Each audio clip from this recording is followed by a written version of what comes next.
So we've been talking about Kuminga and Pods, largely because I hate Jonathan Kuminga. I've got a vendetta against him. You're being sarcastic. I hope he never plays for the Warriors again. That's been the accusation sensation. But anyway, no, the conversation came up. Thank you, Grandy. This came up because Tim McMahon, NBA reporter, said this on the Low Post podcast with Zach Lowe with regard to the Warriors and Lauri Markkanen conversations. Educated speculation. I think Podziemski would have to be in the deal. Obviously, you're talking about a ton of picks.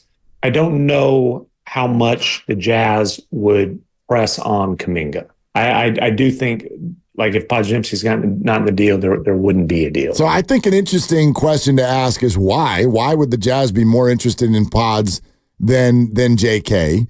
But it also opens up the question to each of you Warrior fans out there, which one to you is more important to keep? Who would you be more hesitant to let go between Pods and Kuminga? Let's go to Jordan in Daly City with Willard and FP. Hi, Jordan. What are you doing?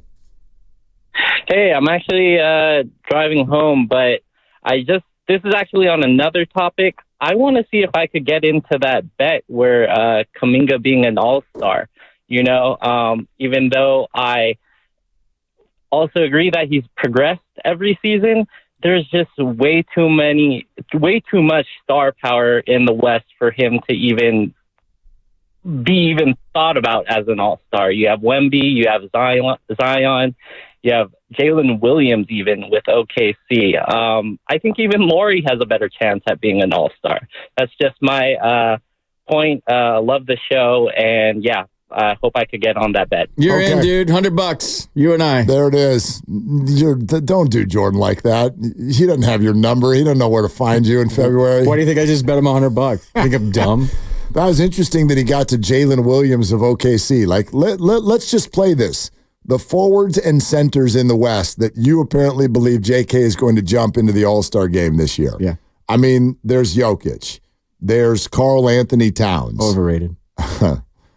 There's Lauri Markkanen. There's Kevin Durant. There's DeMontis Sabonis. There's Anthony Davis. There's LeBron James. There's Draymond Green. There is Zion. There is Brandon Ingram. There is Victor Wembanyama. That's even leaving out. I mean, obviously there's the guards. There's Luka, etc. Steph Curry. Somehow he's going to need to penetrate that group to become an all-star. Don't let the facts get in the way of a good bit. Okay. I always say that. And it's still obvious that you don't like Kuminga. Oh, stop. It's super obvious to anybody listening or that has listening that you don't like this guy. Yeah. I just like him. I like him a lot, obviously. My mom said to me last week, we're traveling for the July 4th holiday, and she said, well, now Kuminga, he's special. Your mom? Yeah. But your mom gets it. Like 100% gets it. He is special. She said, now hold on a second. Yeah. He's special. And I said, yeah. I mean, he's a very, very good player. He's already a very good player. That has already been established, and he's done so at a very young age, and he's worked to it. But I really think we're having two separate conversations. Probably. Right? The guy's a very good player. He has shown the ability to improve. He has shown the want, right? The desire to be great, all of those things. But my belief is those who think superstardom or perennial all-star or any of those things, I just think I think you're letting the homegrown nature of this get to you a little bit. I don't think the rest of the world. That's one thing I do try to do when you're assessing players. Ask somebody out of the market. Ask somebody who's not a Warrior fan what they think of Jonathan Kuminga. And you'll get some wows and some oohs and some ahs. I you know what I mean? But I don't think you're getting anybody being like, that's the next big thing. So when you trade somebody, you have to ask yourself these questions. Is he a winning player? Is he an all-star? Yeah. Is he an MVP type player? We're talking about the Giants trade deadline before we got this news about Podziemski potentially being traded. Like when you go to trade prospects, like I like parades over prospects. For sure. A lot of teams like to hoard prospects, and you just never know what you're going to get from a guy. First round pick, 1-1. I mean, those flame out.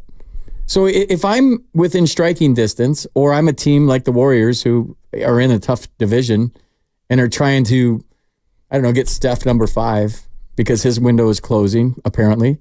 Like, you got to do whatever you have to do for right now. I don't think you look big picture if you're the Warriors. You got this year if you want to compete, and it's for Steph. But then you have to be careful of getting caught up in that and then making knee-jerk moves because you want to win now. So that's the dilemma. And the dilemma for the Giants as they approach the trade deadline is, like, how are you playing, I would say, 7 to 10 days from now? And that's going to determine. So we talked about this yesterday when it came on. You lay out all the scenarios.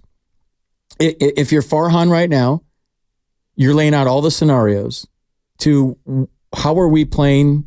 Here's A, B, and C. And maybe A is nothing. Maybe B is, if we're playing bad, we think about trading some veteran players. And C is, we're playing really, really good. And I don't know why I put them A, B, and C being really good. Right? Because they're just not playing well. Option A is, it's probably going to be option A. Do very little. You're probably right. You're probably right. And, I don't know maybe how much he was trying to kickstart them yesterday with that quote. Maybe he was trying to, like, say, hey, look, there's a part of me that pressure put on players doesn't make them play better. Not in baseball. Baseball's a try easy sport, not a try hard sport. Well, that's kind of, and by the way, if you're a Giant player, are you looking to Farhan Zaidi for inspiration? No. Like, that's not. Probably not. That's what I'm saying. You shouldn't have to get inspiration from anybody if you're a professional athlete. I like the point you made earlier. To me, that just rings as Farhan expressing his own anxiety of, like, dude, like, I'm going to threaten you to play well because we spent a lot of money on you, damn it. I mean, Farhan yesterday with that comment sounded very much like the parents when you go to Disneyland and the kid won't eat the French fries that you. Well, we've spent $1,000 to be here. You're not going to ruin this. Oh, try that with a kid. I already know where that ends up. Everybody's going to be crying, and you're going to be in the car, and you're going to lose 2 hours of your day. It doesn't work. You can't just have a tantrum. That sounds like that happened to you, by the way. That sounds like that was a real life experience, dude. Seriously. I'm hoping it was just a dream, but. Anyway, that was a really good analogy. Well, you know Mark. what I'm saying? You can't.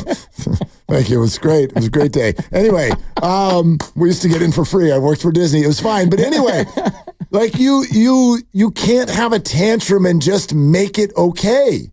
You can't do that. You're not allowed to be frustrated as a front office person? You can, right. But I'm always mindful when a celebrity, someone in the public eye, says something into a microphone. That's a different comment that becomes strategic. I don't think these people, Farhan, Steve Kerr, comes on the air with us, talks about Klay Thompson. I don't think these people go willy-nilly with their comments and just tell you everything they're feeling and thinking. They're too smart for that. They know that's not their role. You've got to know, and Steve knows this. He's phenomenal at this. Steve sat there with us for 2 months at the beginning of last season, talking about how I am not concerned about Andrew Wiggins. And Wiggins, it's going to come around. You watch. And I'm sitting here going, I know you guys are concerned about Wiggins. I know you are.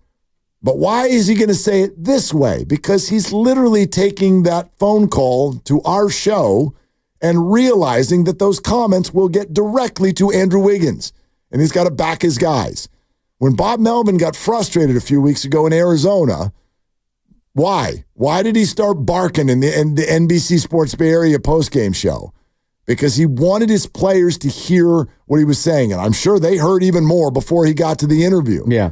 But Farhan doesn't have that luxury because he's not got their ear every night.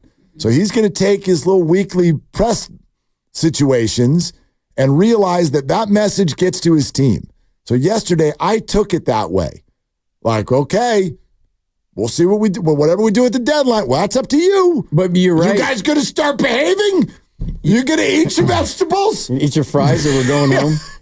You know what I mean? Who doesn't eat fries, by the way? That might have been a little off on your analogy. Very, very funny situation at my oldest son's first birthday. This actually got uttered at the birthday because, your first kid's first birthday, you just go absolutely bananas, and the answer is yes to everything, and it was a morning party, so there were donuts. but you have to have a birthday cake because it's a birthday party. So there were donuts and there were cake. And I was just cruising around the park, seeing people, saying hi to friends, thinking, and someone said that to their kid. No cake until you finish your donut. And I started cracking up. No cake till you finish your other cake, okay? You better sit there and eat. And these are like 1 and 2 year olds. Yes. I want you to be a diabetic. Anyway, go ahead. No, wait. So I think you're right about the calculation part about the quote, but S rolls downhill. So when you have an owner that you have to answer to as a president of a team, and the owner, I'm speculating, says, wait a minute, we spent $300 million in the offseason. The only team that spent more than us was the Dodgers. And our record is this. Yeah. Like, what's wrong? Where did we go wrong? And you're like, well, I put the team together, and this guy's a career this hitter. This guy at the All-Star break every year has driven in 50-something runs, and he's got 30 now. And this guy, and they're all underperforming. Well, do something about that. Like, I want you to do something. Whatever you got to do, we got to do something about this.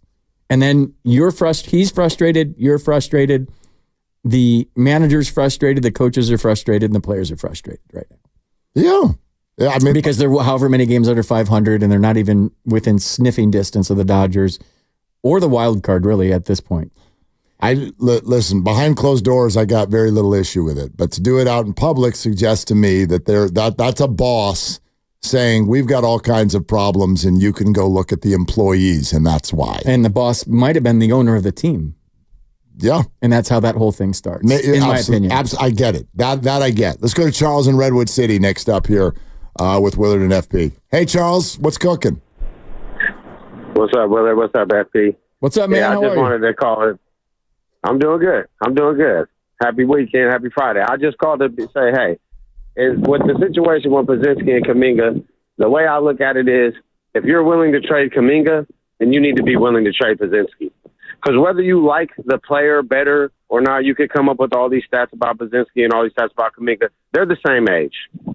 Podziemski wouldn't have got drafted when he was 19 like Kuminga did. Now, you could argue this and that, but actually there's really no argument. He wasn't going to get drafted. Otherwise, he would have came out and got his $1 million contract.